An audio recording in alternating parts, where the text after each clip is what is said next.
It's really difficult to pick a favourite place out of everywhere I've been.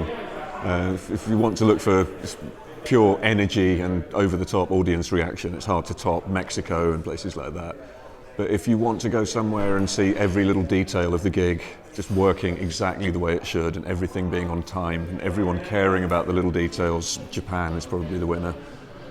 But then again, it doesn't have the scenery of Iceland. For selfish reasons, I like having a day off in Iceland more than almost anything else.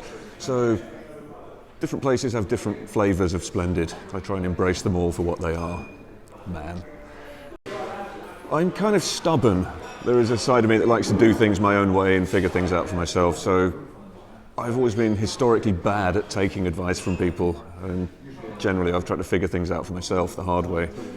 I'd say that's a flaw in my character, but it does enable me to wriggle out of the question, hopefully in an elegant fashion. I would never prescribe famous guitarists as some kind of homework for a young kid starting out on the instrument now. I think one of the important things is for any young aspiring player to figure out what excites them and what motivates them.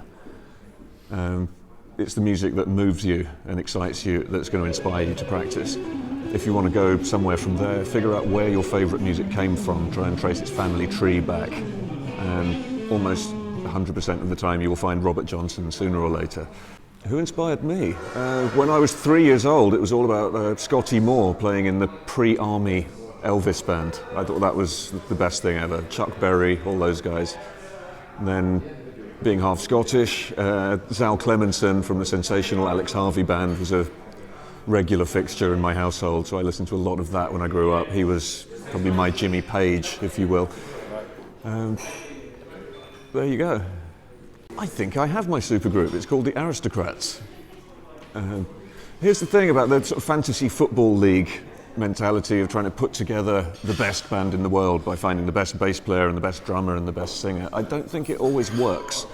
I think there's this other intangible thing called chemistry, and it doesn't matter how good everyone is at playing if they don't connect when they're playing together. Because I think the interesting thing is what happens between the musicians, it's how they interact.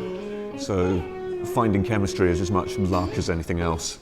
And for the kind of music I play, I'm kind of there. I've found people who obviously play music for the same reasons as me, and it's a good thing.